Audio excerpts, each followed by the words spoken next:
Frankenstein by Mary Shelley. Chapter 10. I spent the following day roaming through the valley. I stood beside the sources of the Arveiron, which take their rise in a glacier that with slow pace is advancing down from the summit of the hills to barricade the valley. The abrupt sides of vast mountains were before me. The icy wall of the glacier overhung me. A few shattered pines were scattered around, and the solemn silence of this glorious presence-chamber of imperial nature was broken only by the brawling waves or the fall of some vast fragment, the thunder sound of the avalanche, or the cracking, reverberated along the mountains, of the accumulated ice, which, through the silent working of immutable laws, was ever and anon rent and torn, as if it had been but a plaything in their hands.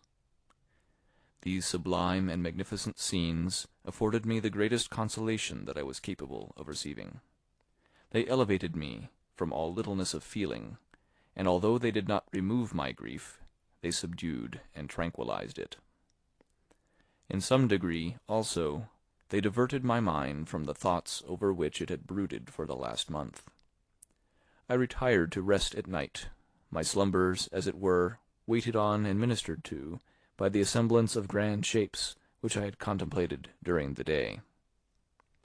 They congregated round me, the unstained snowy mountain-top, the glittering pinnacle, the pine woods, and ragged bare ravine, the eagle soaring amidst the clouds. They all gathered round me, and bade me be at peace.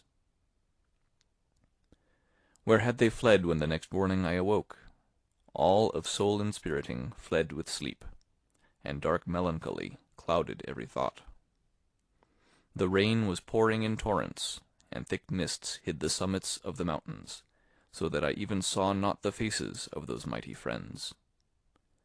Still I would penetrate their misty veil, and seek them in their cloudy retreats. What were rain and storm to me? My mule was brought to the door, and I resolved to ascend to the summit of Montanvert. I remembered the effect that the view of the tremendous and ever-moving glacier had produced upon my mind when I first saw it. It had then filled me with a sublime ecstasy that gave wings to the soul and allowed it to soar from the obscure world to light and joy. The sight of the awful and majestic in nature had indeed always the effect of solemnizing my mind and causing me to forget the passing cares of life. I determined to go without a guide, for I was well acquainted with the path, and the presence of another would destroy the solitary grandeur of the scene. The ascent is precipitous, but the path is cut into continual and short windings, which enable you to surmount the perpendicularity of the mountain.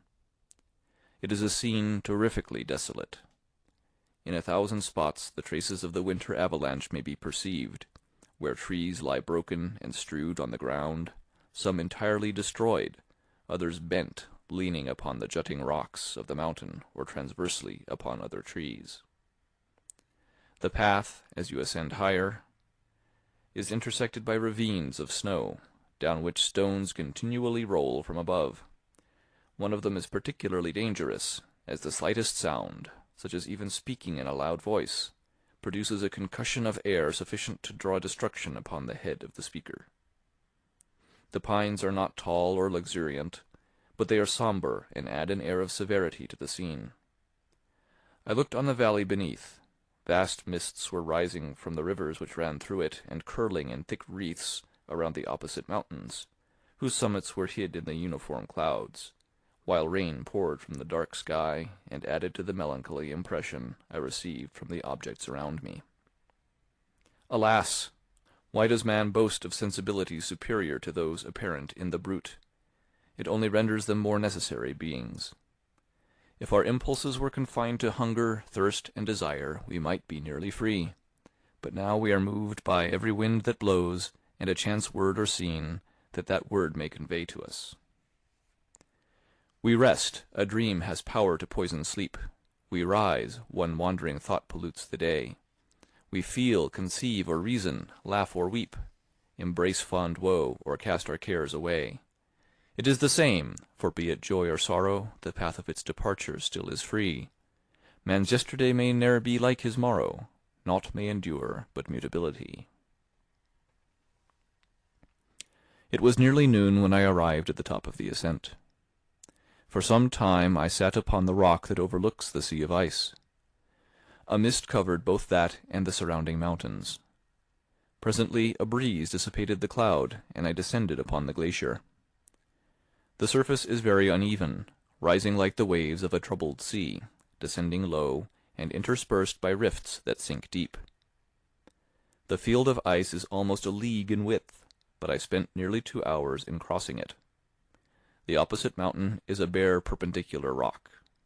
From the side where I now stood, Montanvert was exactly opposite, at the distance of a league, and above it rose Mont Blanc in awful majesty. I remained in a recess of the rock, gazing on this wonderful and stupendous scene. The sea, or rather the vast river of ice, wound among its dependent mountains, whose aerial summits hung over its recesses. Their icy and glittering peaks shone in the sunlight over the clouds. My heart, which was before sorrowful, now swelled with something like joy. I exclaimed, "Wandering spirits, if indeed ye wander, and do not rest in your narrow beds, allow me this faint happiness, or take me, as your companion, away from the joys of life." As I said this, I suddenly beheld the figure of a man, at some distance, advancing towards me with superhuman speed.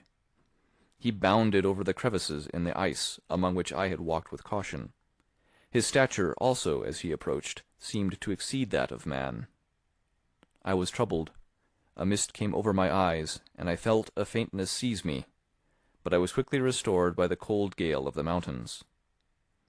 I perceived, as the shape came nearer, sight tremendous and abhorred, that it was the wretch whom I had created. I trembled with rage and horror, resolving to wait his approach and then close with him in mortal combat. He approached. His countenance bespoke bitter anguish, combined with disdain and malignity, while its unearthly ugliness rendered it almost too horrible for human eyes. But I scarcely observed this. Rage and hatred had at first deprived me of utterance, and I recovered only to overwhelm him with words expressive of furious detestation and contempt. "Devil!" I exclaimed, "do you dare approach me? And do not you fear the fierce vengeance of my arm wreaked on your miserable head? Begone, vile insect! Or rather, stay, that I may trample you to dust. And oh, that I could, with the extinction of your miserable existence, restore those victims whom you have so diabolically murdered!" "I expected this reception," said the demon. "All men hate the wretched. How, then, must I be hated, who am miserable beyond all living things? Yet you, my Creator, detest and spurn me, thy creature, to whom thou art bound by ties only dissoluble by the annihilation of one of us. You purpose to kill me. How dare you sport thus with life? Do your duty towards me, and I will do mine towards you and the rest of mankind. If you will comply with my conditions, I will leave them and you at peace. But if you refuse, I will glut the maw of death until it be satiated with the blood of your remaining friends." "Abhorred monster, fiend that thou art! The tortures of hell are too mild a vengeance for thy crimes. Wretched devil, you reproach me with your creation.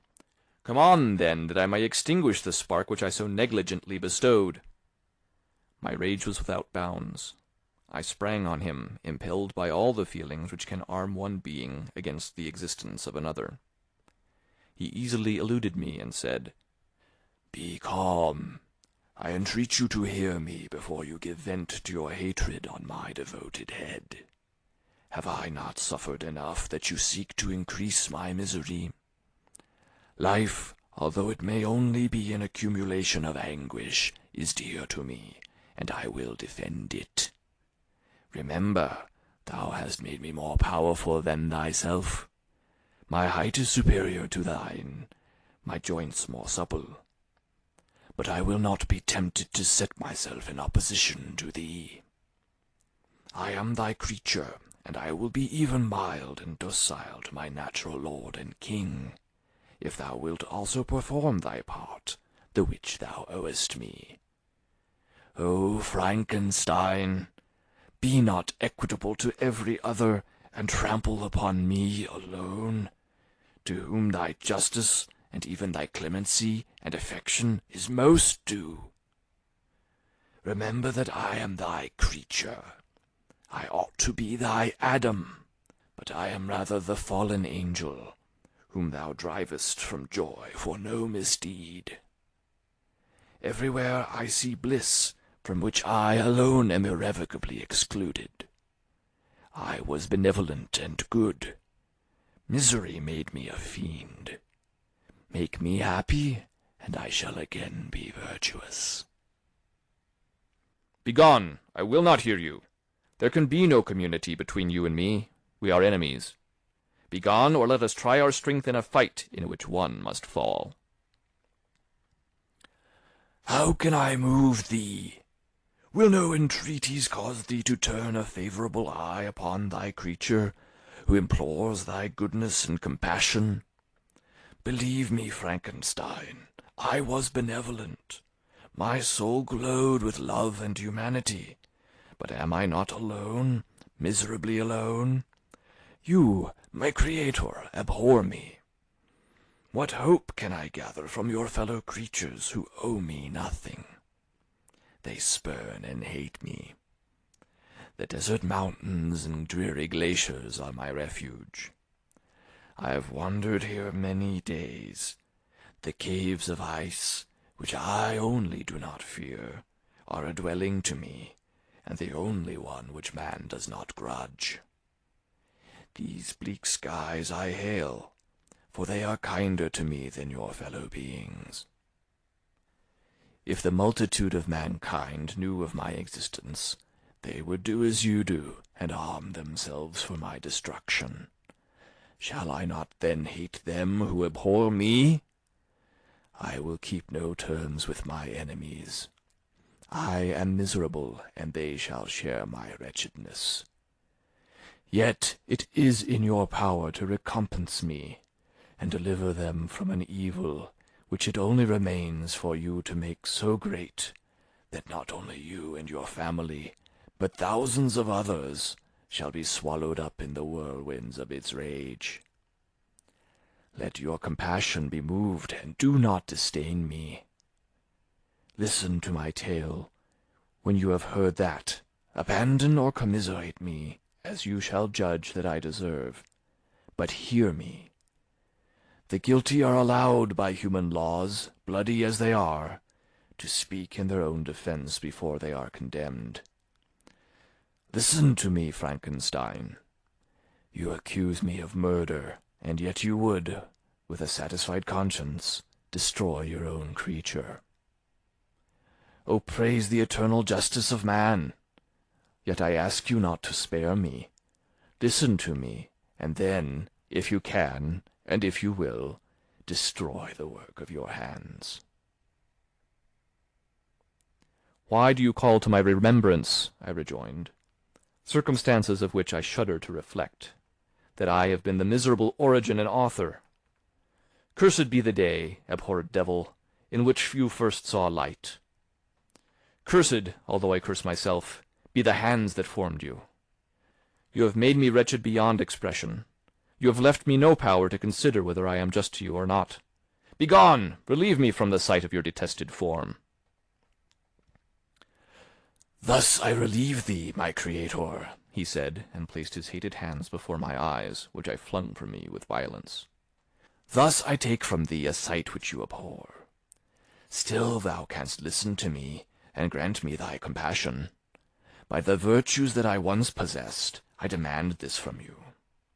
Hear my tale. It is long and strange, and the temperature of this place is not fitting to your fine sensations. Come to the hut upon the mountain.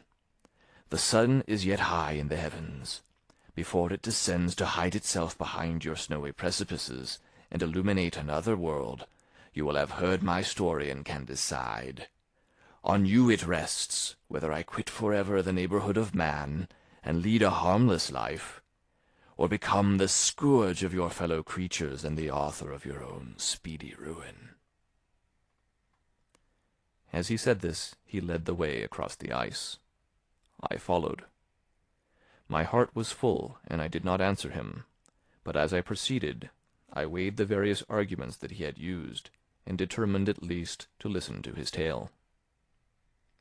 I was partly urged by curiosity, and compassion confirmed my resolution.